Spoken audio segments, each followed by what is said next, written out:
আজকে আপনাদের নিয়ে যাচ্ছি আমাদের এলাকার পাশেই কয়েক কিলোমিটার দূরে থাকা এক পরিত্যক্ত বাগানে। জায়গাটা অনেকেই চেনে, কিন্তু খুব কম মানুষই সেখানে যেতে চায়।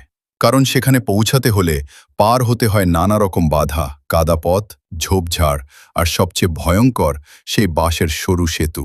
সবচেয়ে চ্যালেঞ্জিং অংশ ছিল সেই বাঁশের সেতু। নিচে ছোট খাল, পানি খুব গভীর না হলেও পড়ে গেলে ভিজতে তো হবেই।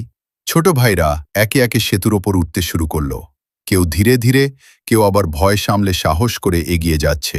একজন তো উঠতেই পারছিল না, বারবার চেষ্টা করছে, হাত কাঁপছে, পা পিছলে যাচ্ছে। আমরা সবাই মিলে তাকে সাহস দিচ্ছিলাম, পারবি, একটু সামনে আয়। অনেক চেষ্টার পর সে যখন একটু সামনে এগোলো, ঠিক তখনই পা পিছলে সোজা পানিতে পড়ে গেল। মুহূর্তের মধ্যে সবাই হেসে উঠলেও সঙ্গে সঙ্গে তাকে উঠিয়ে আনলাম। সে নিজেও হাসছিল, কিন্তু বোঝা যাচ্ছিল কতটা কষ্ট করে পার হওয়ার চেষ্টা করছিল। এই ছোট্ট ঘটনাই পুরো যাত্রাটাকে আরো স্মরণীয় করে দিল। সেতু পার হয়ে যখন বাগানের ভেতরে ঢুকলাম, তখন যেন অন্য এক জগতে চলে এলাম। চারদিকে নীরবতা, পাখির ডাক আর বড় বড় গাছ। এই বাগানটা একসময় কেউ লাগিয়েছিল, কিন্তু এখন আর নিয়মিত দেখাশোনা হয় না।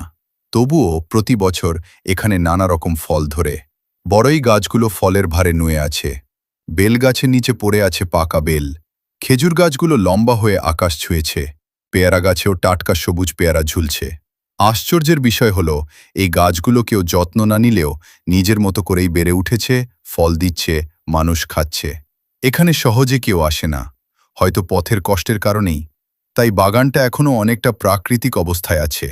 আমরা যখন ফল পাড়ছিলাম, মনে হচ্ছিল প্রকৃতি যেন নিজের হাতে আমাদের আপ্যায়ন করছে। কোনো ভিড় নেই, কোনো শব্দ নেই, শুধু শান্তি আর সবুজের ছোঁয়া।